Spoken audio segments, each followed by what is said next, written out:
Shabbat Shalom, Haverim. Shabbat Shalom, Legulam. Estamos na presença do Eterno. Shabbat Shalom a todos. Shabbat Shalom para o Brasil. Shabbat Shalom para Israel. Que a mídia não divulga, mas está lá, o pau está cantando em Israel. O povo está se pegando. Os árabes ao tempo todo fazendo arruaça, né, e espancando os judeus nas ruas. Isso não é dito, né? O que é dito é que Israel está às mil maravilhas. A mídia não vai dizer, né, que a coisa está pegando lá. Vai dizer que Israel está com as portas abertas para o turista ir para Israel. Ou seja, é o modelo, Israel é o modelo, né, o modelo da pam pam pam, né, essa né, que está aí atormentando as pessoas e fazendo as pessoas de rebanho. Rebanho, rebanho a gente pode falar, né? Rebanho, a gente está falando de rebanho. Então, vamos cumprir o mandamento do Eterno, né? Vamos honrar o mandamento eterno, cumprir, né? Guardá-lo, né? Que é o Shabat. O Eterno disse para Moshe, Zahor el Yom HaShabbat Leikadishor, lembra-te do dia de Shabat para o santificar. Nós estamos aqui, né, fazendo menção a esse mandamento que é perpétuo, mandamento perpétuo. Ele disse, este mandamento é perpétuo, não pode ser revogado. Não existe nenhum texto das Sagradas Escrituras dizendo que o Eterno revogou, ou que o seu filho revogou este mandamento. Mas o que tem de texto, né, declarando que é para manter este mandamento, assim, ó, nas Escrituras, basta você ler e examinar. A Parashá desta semana, a porção semanal desta semana, é Metzorá. Metzorá. E Metzorá, ela fica lá no livro de Vaikra, que é Levítico, a partir do capítulo 14, 1 até o 15, 33. Então vamos para Parashá. O meu nome é Gigi Gomes, você está no canal Gigi Gomes e aqui nós estudamos a Torá e fazemos a correlação, né, da Torá e da religião. Quem está com a verdade? Lógico que é a Torá. E aqui a gente está, né, gastando esse tempo para isso, para mostrar para você que a Torá ela é verdadeira, santa e eterna.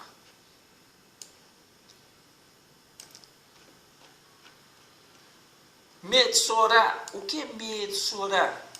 Metzorá era a pessoa que estava acometido, né, de Tsarat, ou seja, lepra, né, que hoje a gente tem o nome como lepra.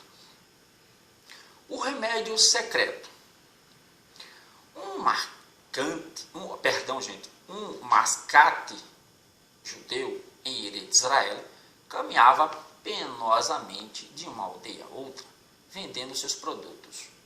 Ao se aproximar da cidade de Tzipori, começou a anunciar: quem quer comprar o remédio que prolonga a vida? Quem quer um remédio que dá vida longa? Um dos sábios, Rabi Yanai, estava passando e ouviu as palavras do ambulante. Venda-me seu remédio, pediu o mascate. Ao Senhor e aos outros sábios eu não venderei. Não precisam disso, respondeu o homem. Por favor, venda-o, insistiu Rabi Yanai. O mascate então pegou um livro de Terrilim e mostrou um versículo a Rabi Yanai. Quem é o homem que deseja a vida? Quem quer ter dias longos e bons, proteja sua língua para não falar o mal e seus lábios de contar mentiras. Está em Terrilim 34, 13, 14. Terrilim, Salmos. Aquele que é cuidadoso para não falar Lashon Hará, merecerá a vida no mundo vindouro ele também terá dias longos e agradáveis neste mundo. Rabi Yanai comentou, isso é realmente um bom remédio. O rei Shelomo nos advertiu de forma similar em seu livro de Mishle, Shomer Piv Uleshono Shomer Mitzarot Nafsho, aquele que vigia sua língua e a boca protege o corpo de problemas. A palavra tsará, problema, é quase a mesma que tsarat, aquele que se refreia e não fala lashon hará, protege contra tsarat. O que é lashon hará?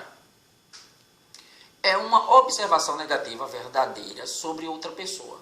A Torá nos proíbe de fazer tal declaração ou dar ouvidos a ela. Uma observação negativa verdadeira. Ou seja, mesmo que aquilo seja verdade, se for negativo, ela honrará. Por que Lashon Hará é tão grave? Nossos sábios nos ensinam que uma pessoa que fala Lashon Hará peca tão gravemente como um assassino, adúltero ou idólatra. Na época do Beit HaMikdash, um hebreu que falasse Lashon Hará era punido de tsarat. E é fácil entendermos porque um hebreu que cometesse assassinato ou roubo foi afligido com tsarat. São crimes graves. Mas porque um hebreu que profere umas poucas palavras proibidas também recebe tsarat, a lepra? Eis algumas das razões pelas quais Lashon Hará é considerado uma falta grave. Primeiro, é muito difícil e às vezes quase impossível fazer techuvá por ter falado Lashon Hará. Techuvá é arrepender-se, fazer retorno, se arrepender. Para fazer techuvá, a pessoa deve se arrepender por ter falado Lashon Hará e decidir nunca mais repetir esta falha, o que é muito difícil. Mas não é suficiente. Ele deve também dirigir-se à pessoa sobre a qual falou e desculpar-se. E muito difícil procurar um parente ou um amigo e dizer, falei Lashon Hará sobre você, por favor, perdoe-me. Isto é tão constrangedor que a maioria das pessoas não o fará. Mesmo que uma pessoa deseje pedir o perdão da outra, pode ser que tenha falado Lashon Hará sobre um grupo de pessoas e não pode desculpar-se com todas elas. Ou pode ter falado Lashon Hará para alguém que se mudou de país e está longe, ou faleceu. A techuvá completa por Lashon Hará é muito difícil, por isso devemos ter cuidado, ser cuidadosos para evitar este pecado. Segundo, Lashon Hará frequentemente é cometido mais de uma vez. Quando se trata de roubo ou assassinato, uma pessoa entende que deve fazer techuvá e nunca mais cometer aquilo. Mas quando se trata de Lashon Hará, a pessoa pode pensar erroneamente. Que diferença fazem umas poucas palavras? 3. Hashem quer que todos os hebreus vivam em paz uns com os outros.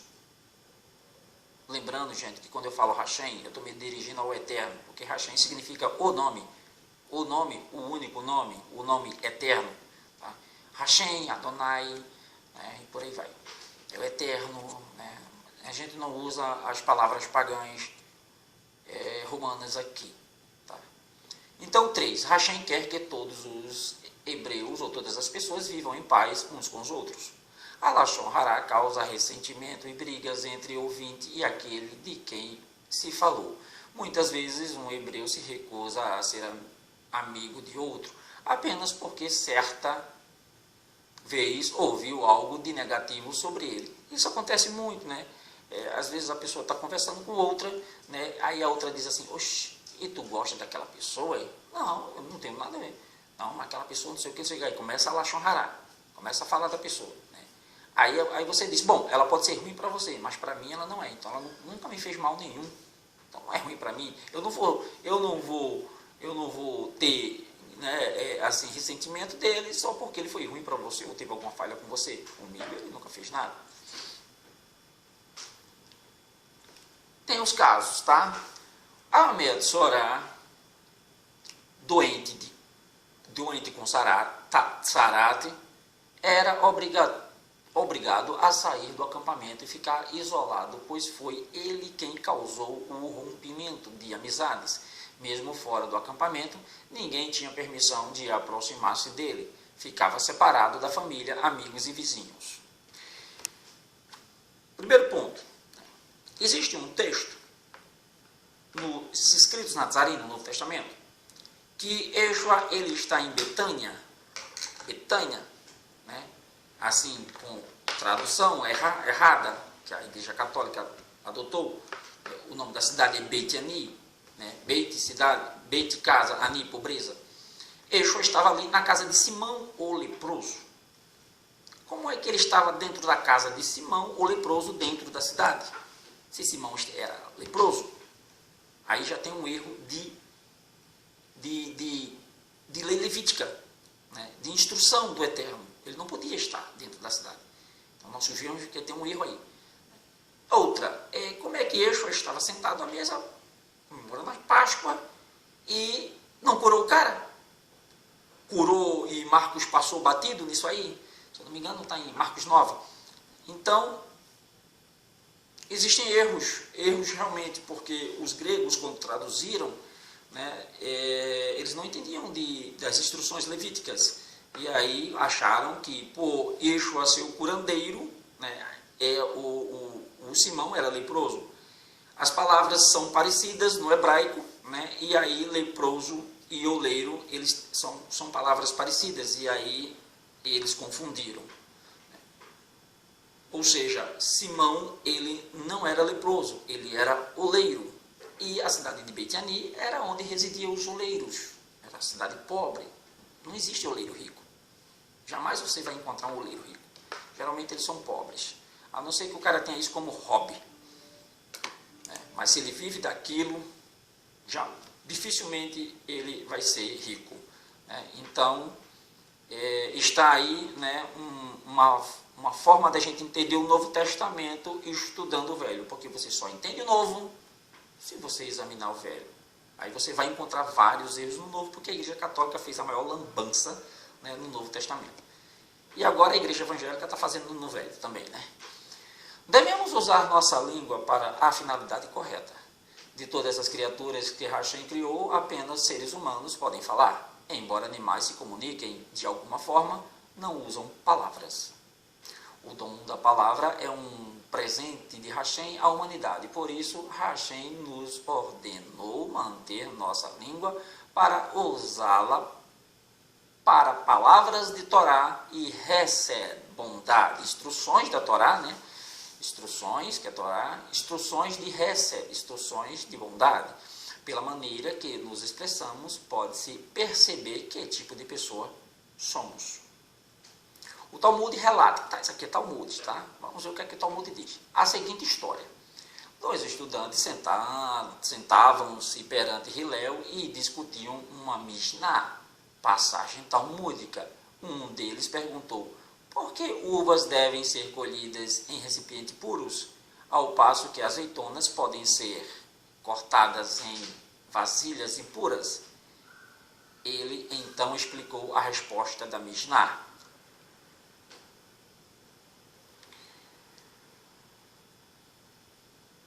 Outro aluno usou palavras diferentes para fazer a mesma pergunta. Por que uvas devem ser colhidas em recipientes puros e azeitonas não precisam disso? Ele foi cuidadoso em evitar a palavra impuro. Quando Hillel ouviu as palavras do segundo estudante, disse, tenho certeza de que este aluno, que foi tão cuidadoso em usar apenas palavras boas, se tornará um mestre de Torá para o povo hebreu. E assim aconteceu. Ele tornou-se um grande professor de Halachá, lei judaica.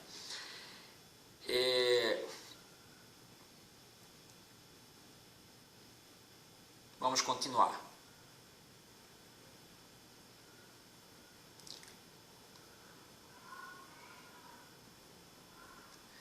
Hillel, ele foi um dos grandes mestres da época. Eles nasceram na mesma época, né? Os dois eram Hillel e Shammai, né? E Shammai, ele era mais rígido e Hillel era mais amoroso. Então, Yeshua, ele usa muito, né? Tanto ele como os discípulos, eles usam muito os ensinamentos de Hillel e de Shammai. Hora de um, hora de outro. Tem hora que Yeshua, ele é muito rígido, a gente vê, né, assim, a escola de Shammai ali sendo demonstrada. Aí tem hora que ele é muito amoroso, muito compassivo, né, muito bondoso, e aí a gente vê a escola de Hillel sendo expressada, né, na pessoa de Yeshua. E essas duas escolas travavam batalhas, né, no estudo da Torá.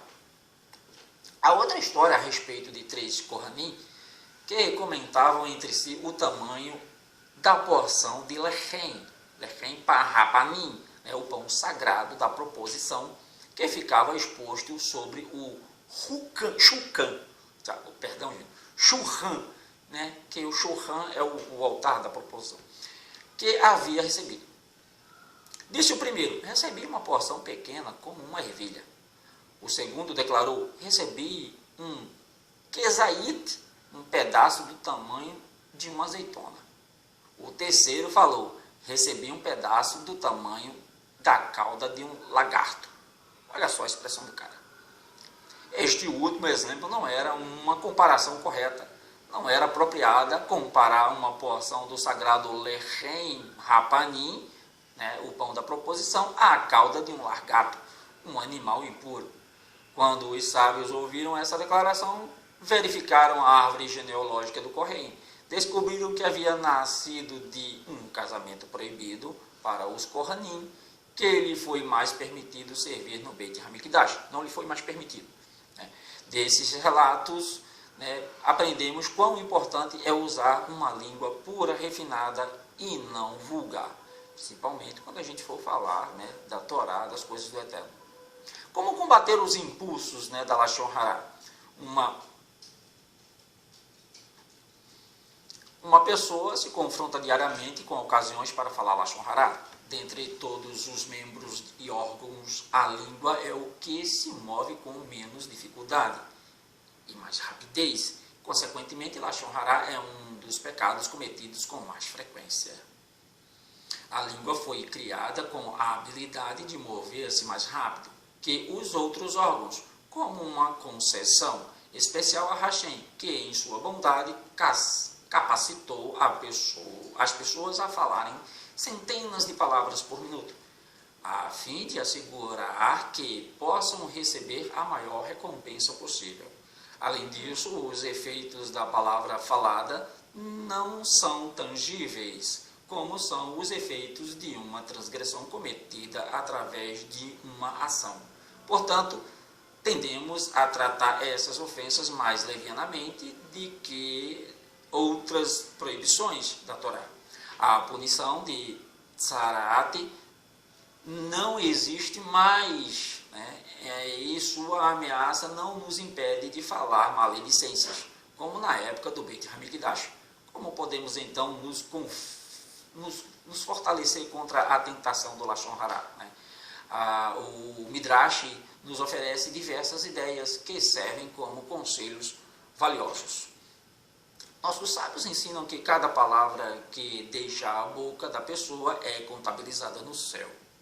Um dia, todas essas palavras serão repetidas para ela novamente.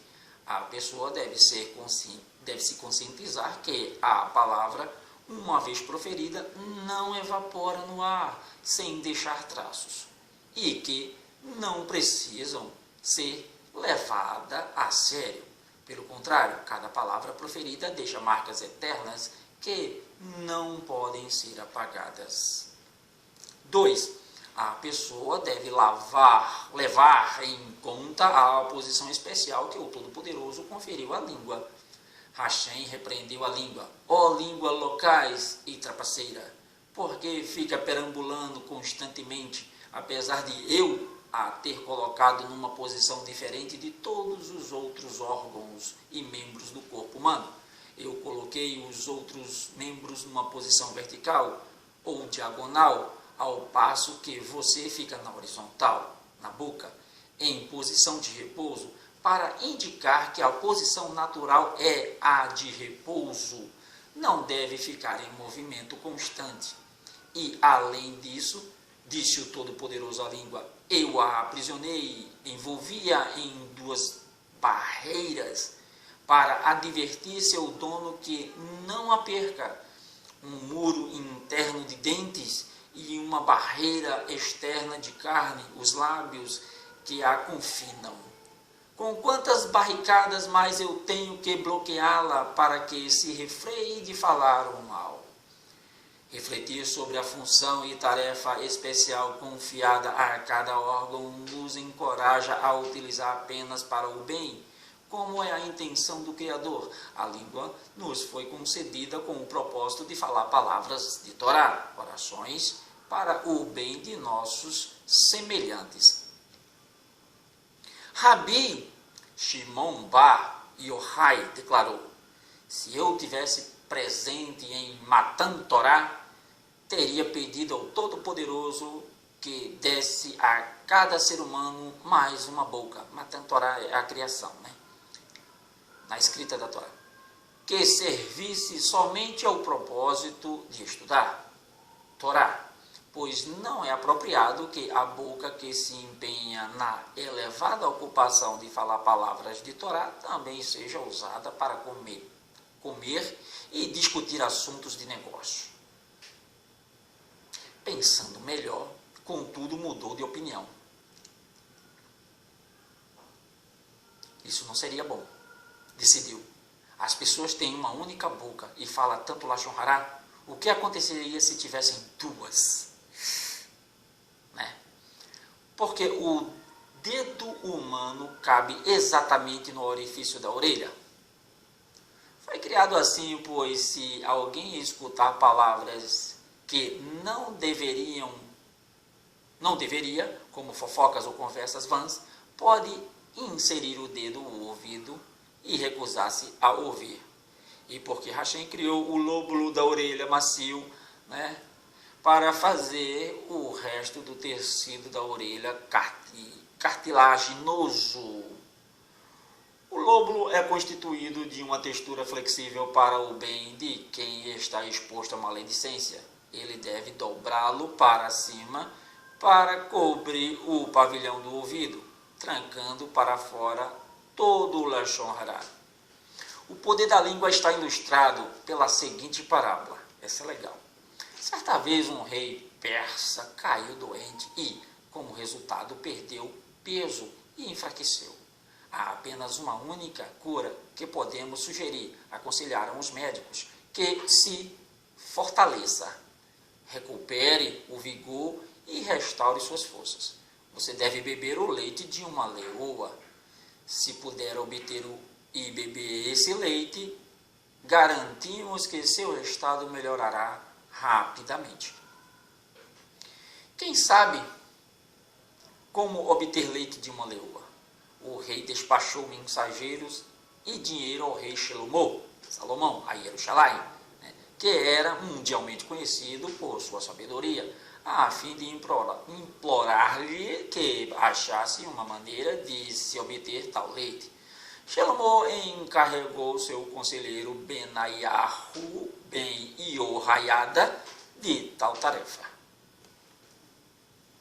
Quero que me traga 10 cabras, ordenou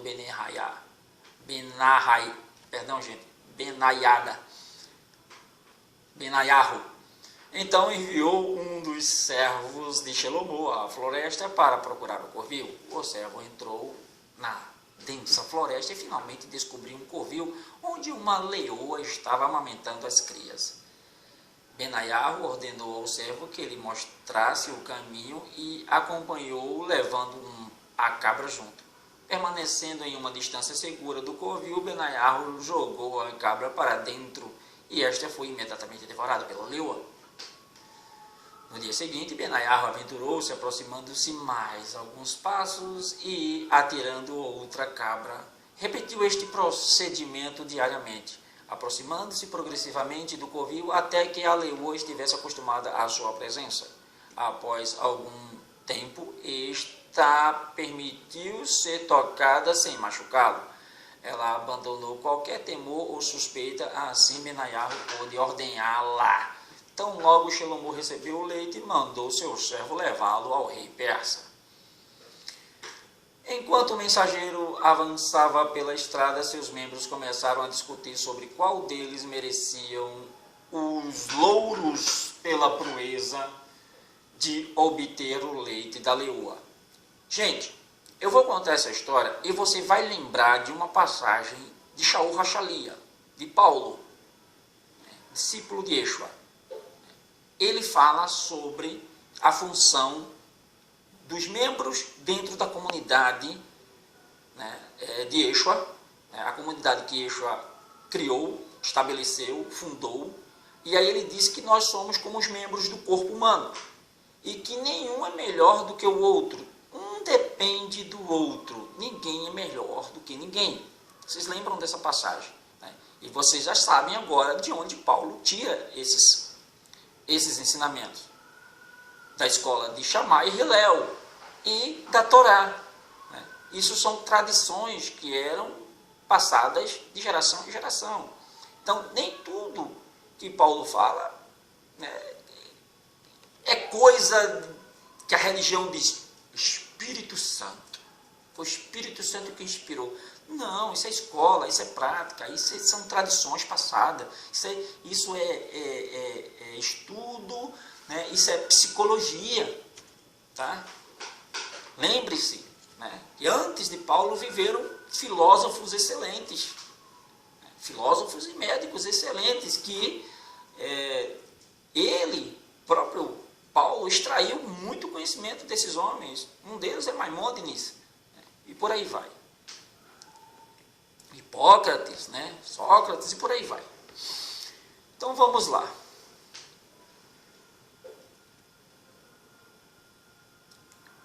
Começou a guerra entre os órgãos, Os membros começaram a discutir sobre qual deles merecia os louros pela proeza de obter o leite da leoa. Somos maravilhosos, disseram os pés. Somos superiores a todos os outros membros, pois se não caminhássemos até o covil, o leite não seria obtido. Não é verdade, objetaram as mãos. Somos o instrumento da tarefa. Se não tivéssemos ordenhado a leoa, o leite não estaria em nosso poder agora. O que tem isso de mais? Exclamaram os olhos. Não descobrimos o caminho para o covil? Se não fosse por nós, o plano inteiro não poderia se realizar. Vocês estão me ignorando? Reclamou o coração. Fui eu que pensei nessa brilhante ideia primeiro. Com isso, todos os membros clamaram em protesto. Como ousa comparar-se a nós? Você não possui ossos? Como nós, é apenas uma mera protuberância macia confinada numa caverna escura.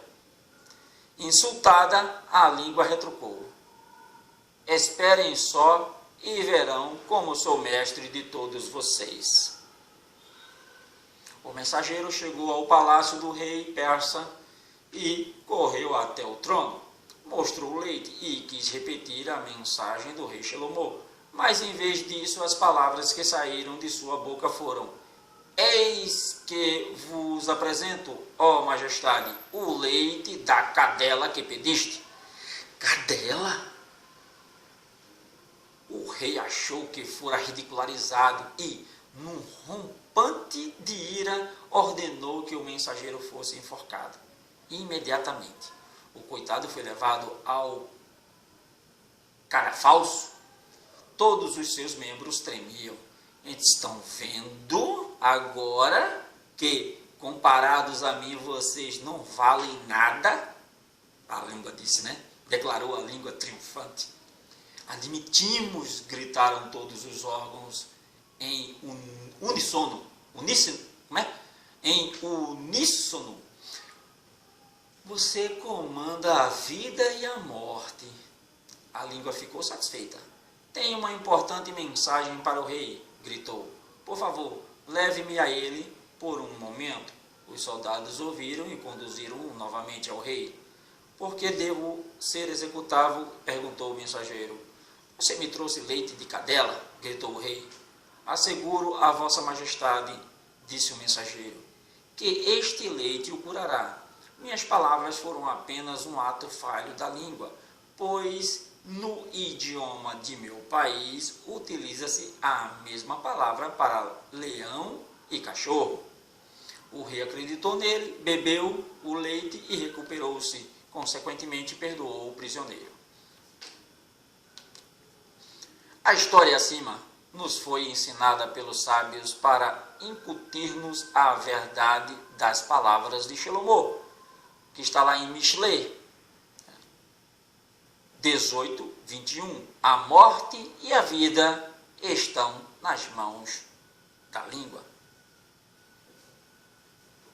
Devemos também refletir que a língua é uma arma muito potente, mais poderosa que um punhal ou espada. A espada só pode matar quem estiver próximo, enquanto que a Lashon Hara, emitido por alguém num continente, pode atingir o coração de alguém em outro continente, como se fosse um poderoso míssil. Não apenas isso, mas a Lashon Hara mata 3 simultaneamente: o falante, o ouvinte e a pessoa sobre quem se fala. Uma espada, em comparação, é bem menos potente, pois mata apenas um de cada vez. 3. Pedindo proteção diária contra a Lashon Hara. Para se salvar de Lashon Hara, deve-se rezar diariamente pela ajuda de Hashem, dizendo: Elokai Netzor Lashonim Era. Meu Hashem, ou meu Adonai, meu Elohim, preserva minha língua de calúnias e os meus lábios da duplicidade. Como tem gente de ânimo dobre, né? Uma hora é uma coisa, outra hora é outra. É terrível. Esse tipo de gente tem crise de identidade. Hashem auxilia somente aos que fazem um esforço inicial. A parte da pessoa é estudar as leis pertinentes a Lashon Hara, que é o que nós estamos fazendo agora, a fim de saber que falas são permitidas e quais não, e tentar colocar as halashot, as leis, as instruções, em prática. Mar, filho de Rabi Huná, pronunciava essa frase ao final de suas orações, sendo mais tarde incorporada às nossas orações no final da Amidah. Isso é para judeus praticantes. 2 conselhos para evitar a Lashon Hara. Há 2 hábitos que, se adotados, ajudam-nos a termos menos tendência a falar e escutar Lashon Hara.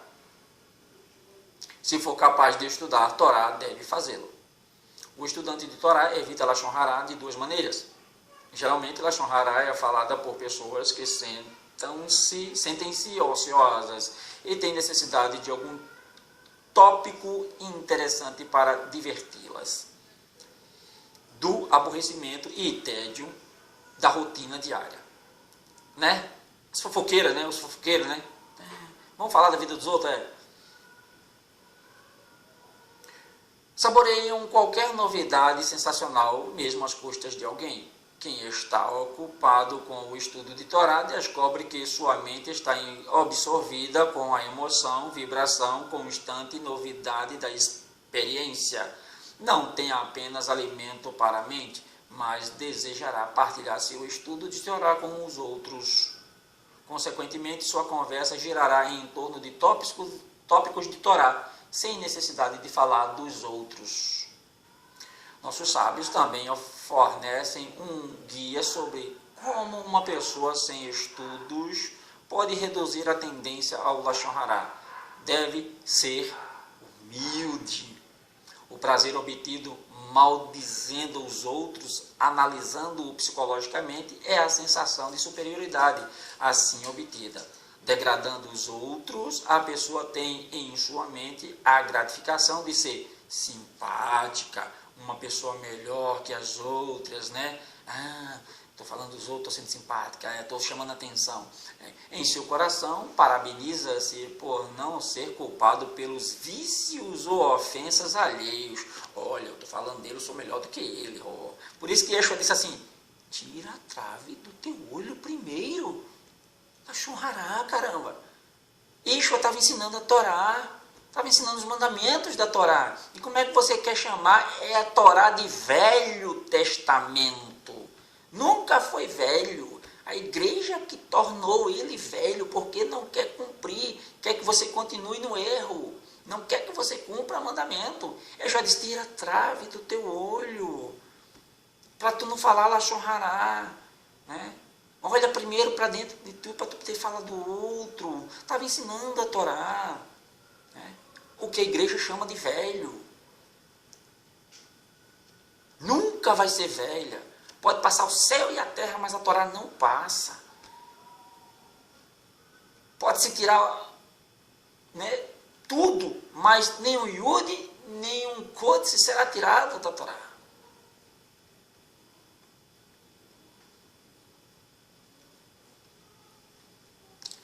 Contudo, se olhasse para si mesmo, objetivamente, admitiria que também possui falhas e está longe de ser perfeito. Em consequência, adotaria uma atitude benigna, magnânima e de perdão em relação ao seu semelhante, revelando os erros, evitando anunciá-los a terceiros, da mesma forma que gostaria que outros ignorassem seus defeitos. Além disso, se possuísse o traço da humildade, procuraria justificar o comportamento dos outros e julgá-los favoravelmente. Portanto, para evitar Lashon Hará, a humildade pessoal é um pré-requisito.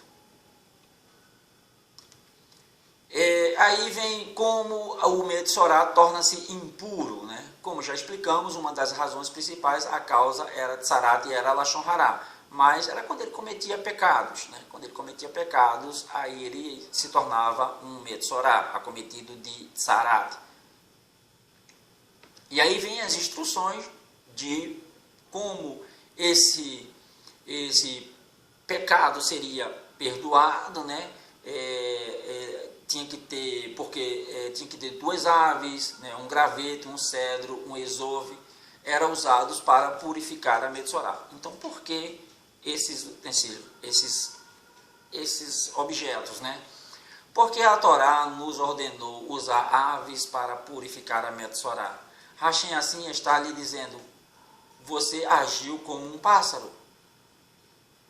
A ave chuleia constantemente e você também falou e falou sem prestar atenção no que dizia. Porque um pássaro é abatido e o outro é libertado. O pássaro colocado em liberdade significa, se você usar sua língua com palavras de Torá e bondade, estará usufruindo da vida de modo correto. A grama, né, e o cedro são totalmente opostos. O cedro é a mais alta das árvores, é o esov, e o mais baixo dos arbustos, né? O Metzorá é lembrado. Por que você falou Lashon Hará? Por que pensou que era um cedro tão alto, né? Melhor que os outros? Para evitar Lashon Hará no futuro, deve sentir-se humilde como a grama. Entendeu? Porque Hashem colocava Tzarat nas casas também, né? Às vezes o pecado da pessoa era menor, né? E a Tzarat, a lepra, né? A vermelhidão, às vezes era só na roupa, às vezes era num utensílio dentro de casa, às vezes era na parede, né? Uma das coisas, né, que eles abordam, né, é que ela é às vezes na parede, porque chega um estrangeiro e você não dá comida, você não dá bebida, você não dá uma roupa, você não acolhe ele, não lhe dá, né, estadia, que bem que hoje é muito difícil fazer isso, né, dar uma dormida para alguém. Está praticamente, né, impossível isso, porque ninguém confia em ninguém hoje, né? Mas aí, quando a pessoa se negava, ou por exemplo, emprestar alguma coisa, ou você tem alguma coisa para me emprestar, eu estou precisando disso aí, o cara tinha e não emprestava, né? Aí vinha a lepra na casa, a tsarat na casa, aí o sacerdote vinha e dizia, tem que tirar tudo daqui. Aí todo mundo ia ver o que ele tinha dentro de casa, né? Aí ia ser uma vergonha para ele. Poxa, olha, ele tinha lá a furadeira, eu pedi emprestado e ele não me emprestou. Está vendo você? Entendeu? E quando eles entraram em Canaã, né, a casa, aí mudou, né? A casa, quando tinha tsarat, era como se fosse um presente. Porque quanto mais grave fosse a tsarat, né, eles tinham que rasgar a parede, né? E os cananitas, quando o povo hebreu invadiu Canaã, né, eles guardaram os seus ouros, suas pratas nas paredes. E aí, quando se derrubava a casa, ou quebrava a parede onde tinha mancha, né, aparecia as pratas e os ouros que eles tinham guardado. Gente, eu não vi texto falando sobre isso, tá? Se tem, eu não sei, tá? Pode ser só conjectura judaica, isso aí, né? Eu não sei se tem um texto que declara que isso aconteceu, tá bom? Eu nunca vi. Tá? Se alguém viu, pode comentar aí, né? Ou fica só como tradição oral do judaísmo, dizer que isso acontecia.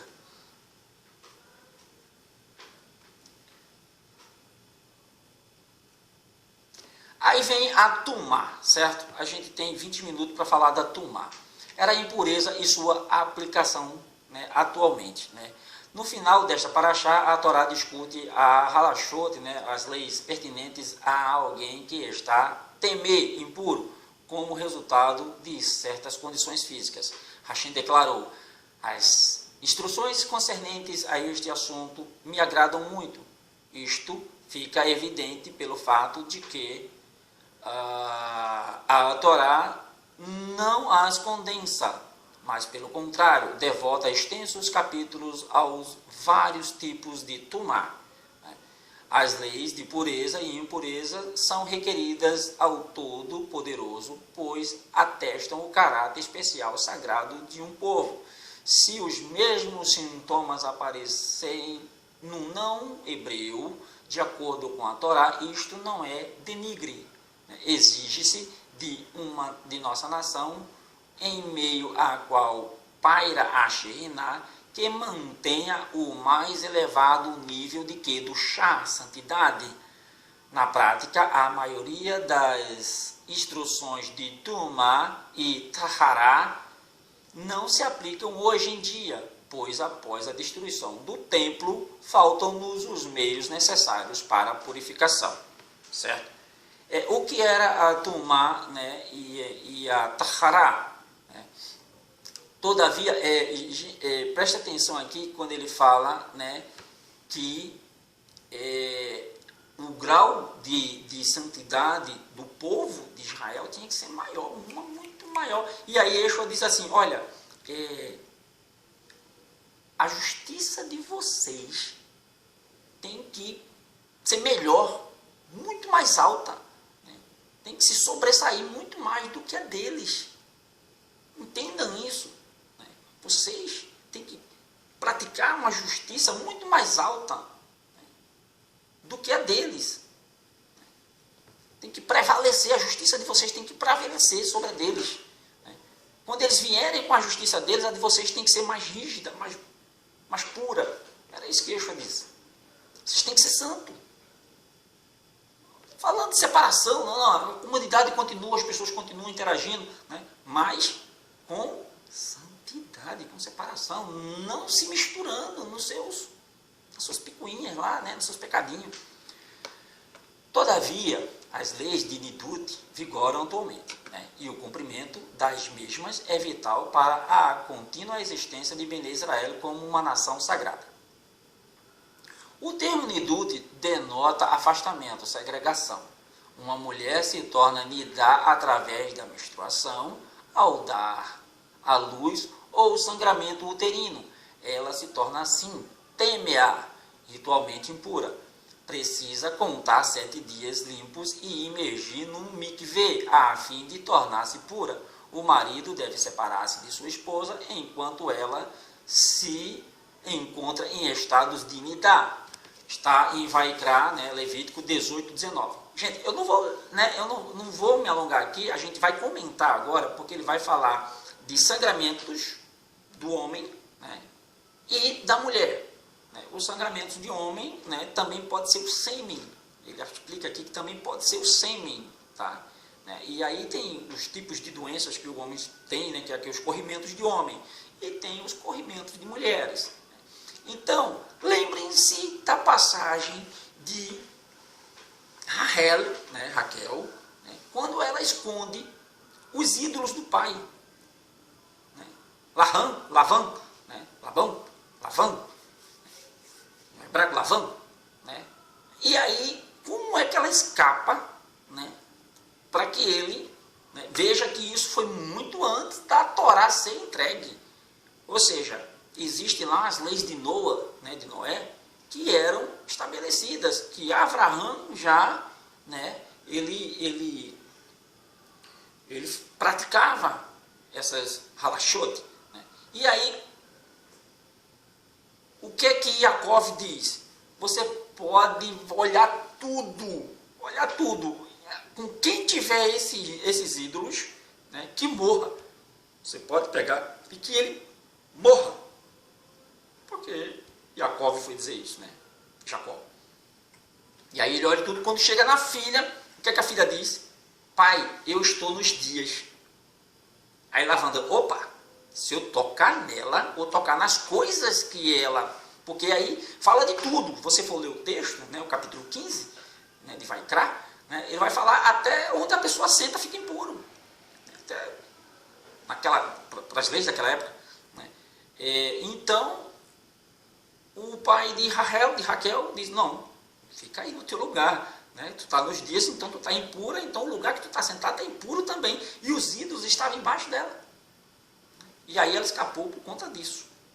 E aí nós vamos nos reportar para os dias de Yeshua, os escritos na Tarim, que acontece um ato parecido também. A mulher do sangramento, né, daquele corrimento, 18 anos, se eu não me engano, né, que ela tinha esse sangramento. Então, para todo mundo, aquela mulher era impura. Ou seja, ela não podia nem casar, não podia ter marido, não podia ter, né, vivia afastada de todo mundo, já tinha gasto todas as suas economias, como o texto diz, né, com tratamento, e não conseguiu.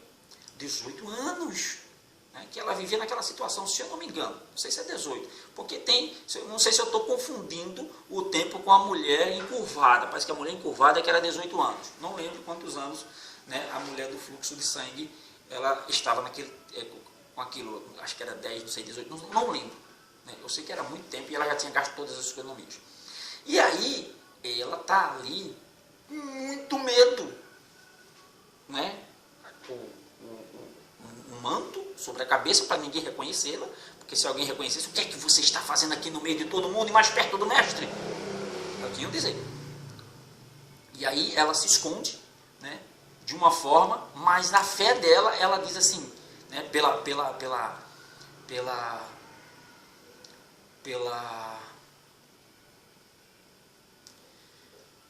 fama de Yeshua, né, ela pensa, se eu pelo menos tocar nele, eu sou curada. Se eu pelo menos tocar nele. Aí ela vai, toca, aí ele para, epa, peraí. Estou parecendo um pregador, né, pagão, mas eu tenho que relatar o texto, né. Ele para e diz, opa, alguém me tocou. É o que o texto diz, né, alguém me tocou. Mestre, que é isso? Todo mundo tem uma rota aqui, tu vem perguntar, não, peraí. Né. Quando essa pessoa me tocou, saiu virtudes de mim, né? Ou seja, eu senti que o juado eterno se manifestou na minha vida. E essa pessoa foi curada. Estou parafraseando aqui. Ele simplesmente disse, saiu virtudes de mim. E aí ela com muito medo de se apresentar. Porque se ela se apresentasse, poderia ser até apedrejada ali. Apedrejada. Mas aí ele insistiu, não, alguém me tocou, eu só saio daqui quando a pessoa se revelar. Aí ela foi, né, humildemente, e disse, fui eu, mestre, fui eu quem te toquei. Né? Ou seja, por causa do milagre, né, ela foi absorvida, né, do pecado. E quando o Yeshua diz assim, eu não só tenho o poder de curar, mas eu tenho o poder de perdoar pecados.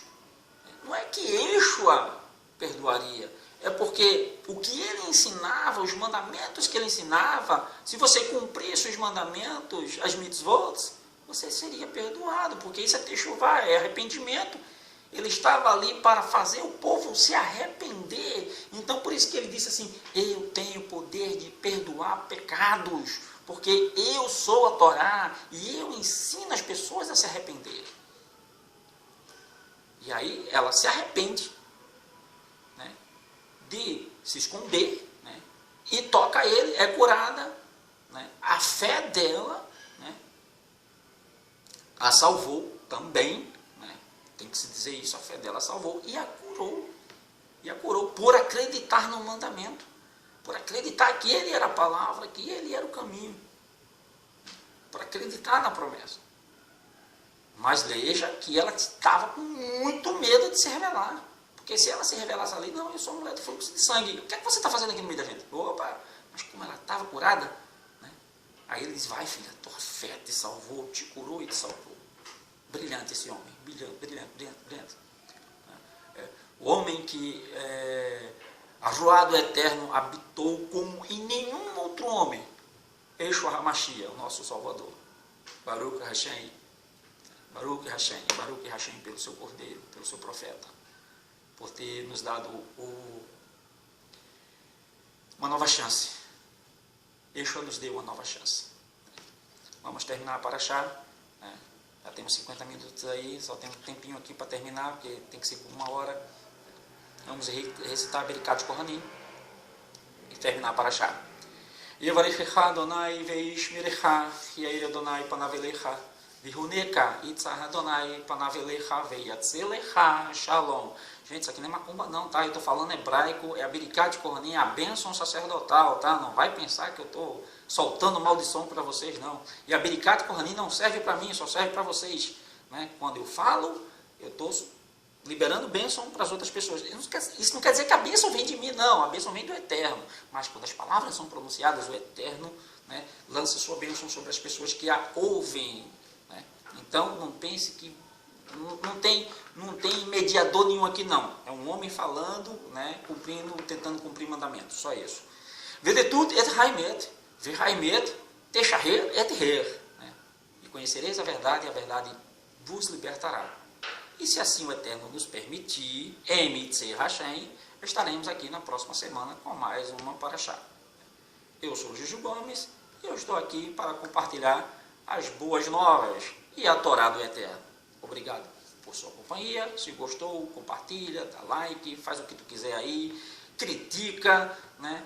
Porque nem Yeshua agradou a todos, quanto mais eu, que sou pecador. Shabbat Shalom. Haverim, Shabbat Shalom, Leculão, Shabbat Shalom para todos vocês. Um abraço, um beijo, até a próxima semana. Que o Eterno nos proteja, né, e nos guarde nestes dias, porque os dias estão difíceis e vão ficar piores. Tá? Não sei até quando nós vamos ter a oportunidade de estar estudando a Torá, mas pode ter certeza, né? Até a volta de Yeshua HaMashiach, as coisas vão piorar. Infelizmente. Um abraço a todos, que a graça, né, que o amor do Pai, né, que a consolação do Ruá, do Eterno, é assim que a igreja, né, que os religiosos dizem, né, só não falam Ruá, né, eles falam a palavra de Espírito. Né. Aquilo ali é a bênção sacerdotal, é a Berikat Kohanim que Paulo ensinou, né, de uma forma mais fácil. Okay? Abraço a todos, um Shabbat Shalom, até a semana que vem, se assim o Eterno permitir. Emitzei Hashem. Elohim Melech Neman. Elohim é Rei Fiel. Amém.